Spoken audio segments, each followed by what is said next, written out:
Hello, welcome to my channel. Appam മകേരം Ettangadi നേദിക്കുന്ന video ആണിത്. അപ്പോൾ ഞാൻ വളരെ കുറച്ചേ ഉണ്ടാക്കുന്നുള്ളൂ.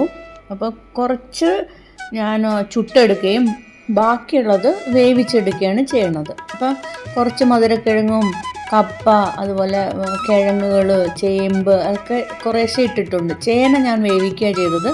പിന്നെ ഒരു വാഴക്കായും കൂടെ ഇട്ടിട്ടുണ്ട്, ഏത്തക്ക. അതവിടെ അടുപ്പിൽ ചുടാനിട്ടതിന് ശേഷം ഞാൻ ഗ്യാസ് സ്റ്റൗവിൽ കുറച്ച് വൻപയർ വറുത്തെടുക്കുകയാണ്.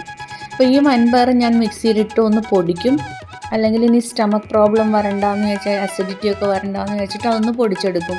ഇനി നമുക്ക് കറുത്ത എള്ളും കൂടെ വറുത്തെടുക്കാം. അത് പൊട്ടി വരുമ്പോൾ അതും പകർത്തി വയ്ക്കാം. ഇത് ഞാൻ മിക്സിയിലിട്ട് അടിക്കുന്നൊന്നുമില്ല. ഇത് വൻപയർ പൊടിച്ചെടുത്തതാണ്. അപ്പോഴത്തേക്കും നമ്മുടെ ഇവിടെ അടുപ്പിൽ ഏകദേശം എല്ലാം വെന്ത് കഴിഞ്ഞു. ഇട്ടിരുന്ന് വളരെ കുറച്ചേ ഉണ്ടാക്കുന്നുള്ളൂ. അപ്പം ഇവിടെ അധികം ആൾക്കാരൊന്നുമില്ല കഴിക്കാൻ. അപ്പോൾ അതുകൊണ്ട് വളരെ കുറച്ചേ ഉണ്ടാക്കുന്നുള്ളൂ.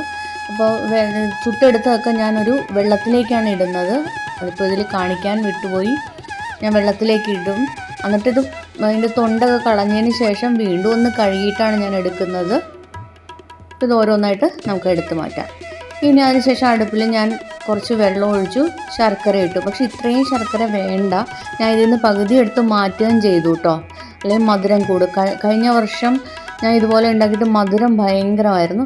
അപ്പോൾ കുറച്ച് ഞാൻ നമ്മുടെ കിഴങ്ങ് വർഗ്ഗങ്ങളൊക്കെ വേവിക്കാനും ഇട്ടിരുന്നു. അപ്പോൾ അതാണ് ആദ്യം ഇട്ടത്. പിന്നെ ഇത് നമ്മൾ പേരിന് ചുട്ടെടുത്തതും കൂടെ അതിലേക്ക് ഇട്ടു.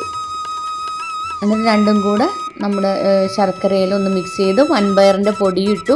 അതായത് വൻപയർ പൊടിച്ചു വെച്ചതും പിന്നെ എള്ളും വറുത്ത് പൊടിച്ചു വെച്ചതാണ്. അതുപോലെ തന്നെ എള്ളും വറുത്ത് വെച്ചത് അതും കൂടെ ഇട്ട് മിക്സ് ചെയ്തു. ഞാൻ പിന്നെ അത് കഴിഞ്ഞിട്ട് തീ ഒന്ന് ഓഫ് ചെയ്തിട്ട് തേങ്ങയും കൂടെ അതിലേക്ക് ഇട്ടു. നമുക്ക് കരിക്കും ഇതിലിടാം, പക്ഷേ എൻ്റെ കരിക്കുണ്ടായിരുന്നില്ല. അതുകൊണ്ട് തേങ്ങയാണ് ഞാൻ ഗ്രേറ്റ് ചെയ്ത തേങ്ങയും കൂടെ അതിൻ്റെ അകത്തേക്ക് ഇട്ട് കൊടുത്തു. ഇതിപ്പോൾ തീ ഓഫ് ചെയ്തതിന് ശേഷമാണ് ഞാൻ വേറൊരു പാത്രത്തിലേക്ക് മാറ്റി കുറച്ച് പഴവും കൂടെ അതിൽ അരിഞ്ഞിട്ടു. അതുപോലെ തന്നെ അതിലേക്ക് കുറച്ച് തേനും കൂടെ ഒഴിച്ചു. അപ്പോൾ നമ്മുടെ എട്ടങ്ങാടി റെഡിയായി കഴിഞ്ഞു. എട്ടങ്ങാടി എന്ന് പറഞ്ഞാൽ അങ്ങാടിയിൽ കിട്ടുന്ന 8 വസ്തുക്കൾ അത് ചേർത്ത് ഉണ്ടാക്കുന്നതാണ്. അതിനുശേഷം ഇത് നൈവേദ്യം വെച്ചതിന് ശേഷമുള്ള ഭാഗമാണ്, അതിന് പ്രാർത്ഥിച്ചൊക്കെ കഴിഞ്ഞിട്ടുള്ള ഭാഗമാണ് ഞാനിപ്പോൾ വീഡിയോ എടുത്തിരിക്കുന്നത്. അപ്പോൾ എല്ലാവർക്കും വെച്ചു. ഗണപതിക്ക് നമ്മുടെ അവൽ, മലർ, ശർക്കര, പഴവും വെച്ചു. പിന്നെ മഹാദേവന് കരിക്കും എട്ടങ്ങാടി നേദിച്ചു. അതുപോലെ ശ്രീപാർവതിക്കും എട്ടങ്ങാടി നേദിച്ചു. അത് കഴിഞ്ഞ് ഏറ്റവും അറ്റത്ത് വെച്ചിരിക്കുന്നത് വിഷ്ണു ഭഗവാൻ, മഹാവിഷ്ണുവിനാണ്. അത് ഞാൻ വെച്ചിരിക്കുന്ന എട്ടങ്ങാടിയും അതുപോലെ തന്നെ ഉപ്പേരിയാണ്, കായുപ്പേരിയാണ്. ഇങ്ങനെയാണ് എട്ടങ്ങാടിയൊക്കെ നിവേദിച്ചത്. വലത്ത് നിന്ന് ഇടത്തോട്ടാണ്. വലത്ത് ഭാഗത്ത് ഗണേശന്, പിന്നെ മഹാദേവന്, പിന്നെ ശ്രീ പാർവതി ദേവിക്ക്, അതുപോലെ ഭഗവാൻ മഹാവിഷ്ണുവിന്. ഇങ്ങനെയാണ് നേദിച്ചത്.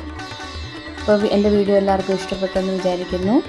വീഡിയോ ഇഷ്ടപ്പെട്ടാൽ ലൈക്ക് ചെയ്യുക, ഷെയർ ചെയ്യുക, കമൻറ്റ് ചെയ്യുക. അതുപോലെ തന്നെ സബ്സ്ക്രൈബ് ചെയ്യാത്തവർ സബ്സ്ക്രൈബും ചെയ്യുക. അപ്പോൾ ഇന്ന് രാത്രി മുതലാണ് തിരുവാതിര. നാളെ ഇപ്പോൾ ഗോതമ്പ് കഞ്ഞിയും അതുപോലെ തന്നെ പുഴുക്കുമാണ് ഇവിടെ വയ്ക്കുന്നത്. അപ്പോൾ താങ്ക് യു ഫോർ വാച്ചിങ്.